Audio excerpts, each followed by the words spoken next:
देखो, गहरी नींद जो है, गहरी नींद जीवन का ऐसा क्षण है कि उसी से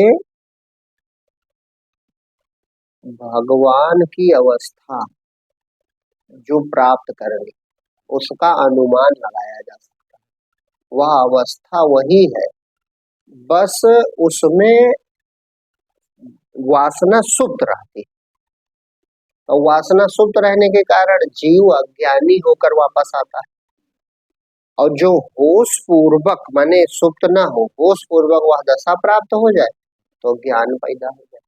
तो उस पर खूब सघनता से कोई विचार करे कि ये कैसी अवस्था है। उस अवस्था में कोई भी दुख नहीं, जब कोई होश नहीं रहता, स्वप्न की नहीं, स्वप्न से भी ज्यादा सुसुप्ति, जहां कोई होश नहीं, गहरी निद्रा, सुसुप्ति जो है ये हम इसलिए कह रहे हैं कि उपनिषदों में इसके इसी के द्वारा सिद्ध किया गया, सुसुप्ति अवस्था के द्वारा सिद्ध किया गया कि यही अवस्था होश पूर्वक हमको प्राप्त करनी, वही समाधि हो जाएगी। तो सुसुप्ति जो है, जहां आपको कोई होश नहीं, वहां एक चीज का होश है कि बड़े आनंद से जीव रहता है। अच्छा, सुसुप्ति किसी तरह प्राप्त हो जाए, तो आदमी का पैर टूटा, तो पैर टूटा है मेरा, ये होश नहीं रहता। घर में किसी की मृत्यु हो गई हो, असह दुख हो, लेकिन आदमी गहरी नींद प्राप्त कर ले, तो उस समय नहीं कोई होश रहेगा कि घर में कोई मृत्यु हो, कोई दुख। हाँ, चाहे जितनी बड़ी गरीबी हो, चाहे जितनी बड़ी अमीरी हो, चाहे जितना बड़ा सुख हो, चाहे जितना बड़ा दुख हो, लेकिन सुसुप्ति में कुछ नहीं रहता। अब विचार करो क्यों नहीं रहता, क्योंकि उस समय विचार नहीं रहता,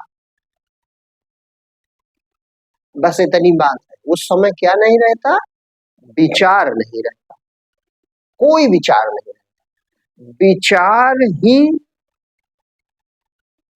विचार को वेदांत की भाषा में चिदाभास कहा गया। यही अहंकार, पहला विचार अहंकार है, और फिर जितने विचार है सब बुद्धि कहे जाते हैं। पहले बुद्धि से ही विचार उठता है, बुद्धि में परमात्मा का प्रकाश जब पड़ता है तो पहला विचार, सबसे पहला विचार वो अहंकार, और उसके बाद जितने विचार करें तो बुद्धि के विचार उठ रहे हैं, उसी से इंद्रियों के द्वारा हम जगत का अनुभव करते हैं, सूक्ष्म रूप में स्वप्न में अनुभव करते हैं। लेकिन सुसुप्ति में वह बुद्धि मतलब जो जहां से बुद्धि उठ रही है, मैं भाव, वो सुप्त हो गया, थक कर सो गया। तो वासना तो उसमें है, अज्ञान बना है, बीज रूप में वो सो गया। तो सुसुप्ति में जब कोई विचार नहीं होता तो संसार भी नहीं होता, न शरीर होता, कोई होश होता, न शरीर का पता, न संसार का पता, किसी चीज का नहीं पता, लेकिन हम बड़े आनंद में रहते हैं। वो आनंद मात्र है, वही परमात्मा है। परमात्मा का हो, चाहे आनंद का हो, चाहे ब्रह्म का हो, चाहे कूटस्थ चेतना का हो। एक और शब्द है कूटस्थ चेतना, माने कि जो प्लेट की तरह, जैसे पर्दा बच गया, फिल्म चलना बंद हो गई, फिल्म चलना बंद हो गई, लेकिन पर्दा उपस्थित है। बस इसी तरह वहां पर सुसुप्ति में वो आत्मा रहती है। उस अवस्था में कोई विचार नहीं है, इसलिए कोई संसार नहीं है। तो संसार का सुख और दुख नहीं ही रहता है, नहीं रहता, सबको अनुभव स्वप्न में रहता है, लेकिन सुसुप्ति अलग दशा। सुसुप्ति माने गाढ़ी निद्रा, वहां कोई अनुभव नहीं रहता। तो कोई यह भी कह सकता कि वहां फिर आनंद कहाँ रहता। तो आनंद की पहचान ये है, देखो वहां पर बुद्धि नहीं होती, दो बात है विचार के पकड़नी, वहां बुद्धि नहीं होती तो बुद्धि की पकड़ नहीं होती कि जाने कि वहां क्या है, सुसुप्ति में क्या था ये कोई बता नहीं सकता। बस इतना याद है, याद नहीं है, बाद में कहता कि कुछ नहीं होश रहा, कुछ होश नहीं रहा। जिसको कुछ होश नहीं रहा, देखो इतना ही पकड़ना है, जिसको जो कह रहा है अभी जाकर कि हमें कुछ होश नहीं रहा, ये वहां था, अगर नहीं था तो कौन कहता है कि कुछ होश नहीं रहा, यानी ये उपस्थित था। यही कूटस्थ चेतन परमात्मा है, यही परमात्मा है, शब्द कूटस्थ और ब्रह्म में नहीं, यही परमात्मा है। अब कोई कहे कि आनंद की दशा तो नहीं है, वो तो शून्य दशा है। तो अगर वो आनंद की दशा नहीं है, बस थोड़ा भेद है, बुद्धि वो जानती नहीं, वो अलग बात है। अगर आनंद की दशा नहीं तो हर आदमी गहरी नींद की इच्छा क्यों करता है, जबकि वहां शरीर भी नहीं होता, वहां इंद्री के भोग भी नहीं होते, वहां तरह तरह का रूप दर्शन नहीं होता, वहां खाने के लिए तरह तरह की कोई भोग सामग्री नहीं होती, वहां भोगने के लिए स्त्री या कोई भोग्य वस्तु नहीं होते, कुछ नहीं होता, लेकिन फिर भी प्रत्येक मनुष्य गहरी नींद की इच्छा करता है, अनजाने में। जब कोई थक जाता है तो कहते अब चलो चाहे जो हो भाई, अब कल देखा जाएगा, अब हम सो जाएंगे। चाहे जो हो जाए, बहुत थक गए, अब हम सो जाएंगे। चाहे सबसे कोई रुपये गिन रहा हो, भाई तीन चीजें संतों ने कहा जो हमें मन खींच सकता है दुनिया में, एक कंचन, दूसरा कामिनी, तीसरा कीर्ति। कंचन माने रुपया। तो कोई रुपये गिन रहा हो, कमरा बंद करके, बहुत रुपया हो आपके पास, अब गिनती कर रहे हो, बड़े सुख का बात है कि सब तुम्हारे रुपया है गिन रहे हो, लेकिन अगर न गिन सके तो थक कर सोना पड़ेगा। यानी वहां पर एक ऐसा समय आ गया थकान में कि धन से जरूरी निद्रा वो हो गई, जहां कुछ बचता नहीं। तो वो क्या कहेगा कि अब जितना है ऐसे रख दो, अब सुबह देखा जाएगा। और सोएगा कि नहीं सोएगा? जब बहुत थक जाएगा, उबने लगेगा, तब कहेगा अब रुपया छोड़ो, अभी से कल गिना जाएगा, अब सो जाओ। और दूसरा कीर्ति, करोड़ों अरबों लोग माला पहना रहे हो, नाम तुम्हारा जय जयकार कर रहे हो, और थक जाएगा तो वो भी कहेगा भैया अब जय जयकार बंद करो, अब हम सोएंगे। और तीसरा स्त्री भोग, इसमें भी रहने वाला अंत में थक जाता है तो कहता है अब सो जाए। यानी संसार के जो तीन विषयानंद हैं, ये तीनों से बड़ा वो निद्रा का अनजाना हुआ आनंद है, जिसे जानता तक नहीं। ये कोई नहीं बता, क्योंकि वहां बुद्धि होती नहीं। तो जब बुद्धि नहीं होती तो बतावे कौन? अहंकार नहीं होता तो कौन बतावे? तो बताने वाला नहीं होता, यानी खुदे डूब जाता है, लेकिन डूब कर भी वो रस प्राप्त करता है, वो आनंद प्राप्त करता है कि जिसकी वो रोज कामना करता है। फिर कोई कहे हाँ दुख तो नहीं होता, लेकिन आनंद को हम कैसे माने? तो एक और प्रमाण, गहरी नींद से कोई जगावे, खूब गहरी नींद हो, बिल्कुल बहुत गहरी नींद हो, और कोई जगावे तो गुस्सा आता है कि नहीं आता? बाहर चाहे बड़ा जरूरी चीज हो, बाद में जब वो हट जाती है नींद, तब कहता चलो ठीक किया तुमने जगाया, लेकिन उस समय जब वो नींद छोड़ना पड़ता है जीव को, तब क्रोध पैदा होता है। यानी वहां कुछ अनमोल चीज मिल रही है कि नहीं मिल रही? तो यही विचार करके प्रमाण कर लेना चाहिए।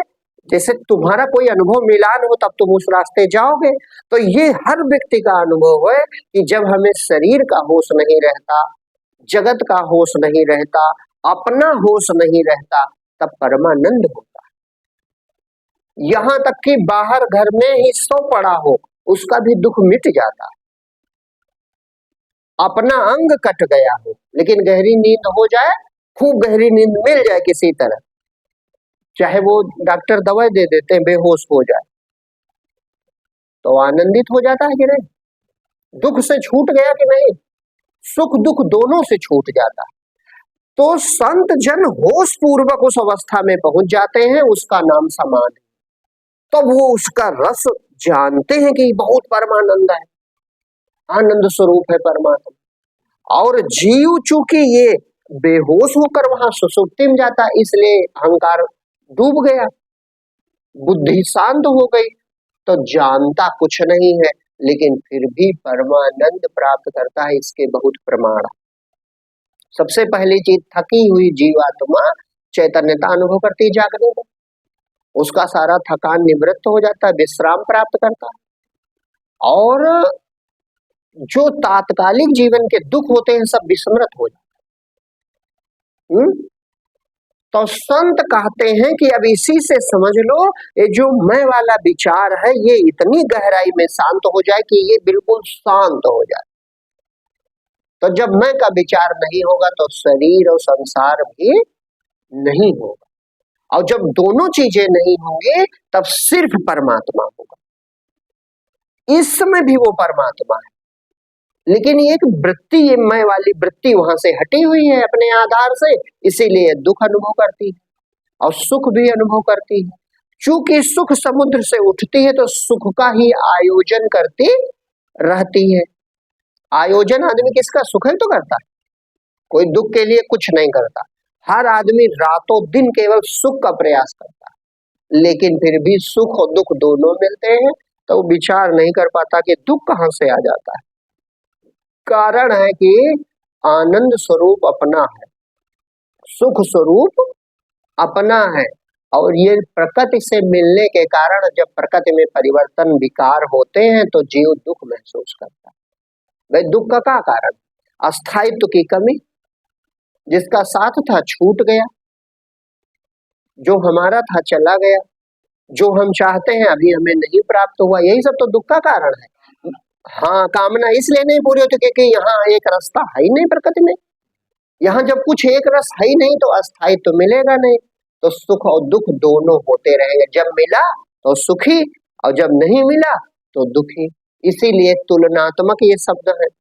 लेकिन जो अपना वास्तविक सुख है इसीलिए उसे आनंद कहा जाता है। उसमें कुछ नहीं है लेकिन उसमें जगत भी नहीं, तो वहां तक पहुंचने का आधार केवल मौन है। मौन हो जाओ, वहां पहुंच जाओ, सिर्फ मौन हो जाओ, कोई विचार ना करो, कोई चिंतन ना करो, कुछ ना करो, फिर भी कोई इसका ज्ञाता है, वो तुम ही हो। अगर ना ऐसा कर सको तो मैं की डोर पकड़ लो, मैं की डोर पकड़ लो। क्यों? क्योंकि जीव और ब्रह्म का बंटवारा जो है वो काल्पनिक है, यथार्थ में नहीं है। अगर यथार्थ में होता, जैसे सूरज है, सूरज, तो सूरज का दुनिया भर में जो प्रकाश फैला है यही ब्रह्म की तरह जानो, मतलब सूरज ब्रह्म है और ये प्रकाश जो फैला ये सामान्य चेतन कहा जाता है। और जहां कहीं दर्पण हो वहां सूरज फोटो बन जाएगी, तो वो विशेष चेतन हो जाता है। जैसे कहो कहीं पानी भरा है, कहीं शीशा दर्पण है, तो वहां फोटो सूरज की बन गए, तो वो विशेष चेतन हो गया। इसी तरह ब्रह्मांड भर में परमात्मा का प्रकाश है, लेकिन बुद्धि, मन जिसे कहा जाता है, अंतःकरण, इसमें उसका प्रतिबिंब बनने लगता है, तो उसे जीव कहने लगते हैं। तो अब समझ, ये हम काहे कह रहे हैं कि जैसे वो प्रतिबिंब प्रकाशित हो रहा है, तो प्रतिबिंब तो कोई चीज नहीं, जो सामान्य प्रकाश है वही प्रकाश वहां भी है ना, वो तो एक जादू मात्र है। तो जो सामान्य किरण है वो सूरज से जुड़ी है कि नहीं जुड़ी? तो उसको यात्रा कहाँ करनी, अपने घर लौट जाए बस सूरज हो गए, कि कुछ करना है? तो इसी तरह इस बुद्धि में प्रकाशित होते हुए भी ये जो चिदाभास है ये बंधन में नहीं, ये समझने के लिए, जैसे घड़े में सूरज की फोटो पड़ रही है, तो ऐसा नहीं कि वहां वो किरण कैद हो गई है तो मुक्ति नहीं पाएगी। वो कैद नहीं है, किरण जितनी बाहर है बाहर है, वो अंदर है ही नहीं। वो जो जल के अंदर फोटो बन रहे हैं तो कोई वहां का कैद हो गए? कुछ नहीं हुआ है, वो अलग ही है। वो जब चाहे सूरज में वापस हो जाए, और ना हो तब भी जुड़ी है। बस इसी तरह इस बुद्धि में मैं प्रतिबिंबित होने पर भी आप जो है, आप खुद, आप परमात्मा से जुड़े, और जब चाहो अपने में शांत हो जाओ। तो बस अपने घर लौट आना है और कुछ नहीं करना। अपने भाई सोते हैं तो कौन सी प्रक्रिया होती, शांत है तो हो जाते।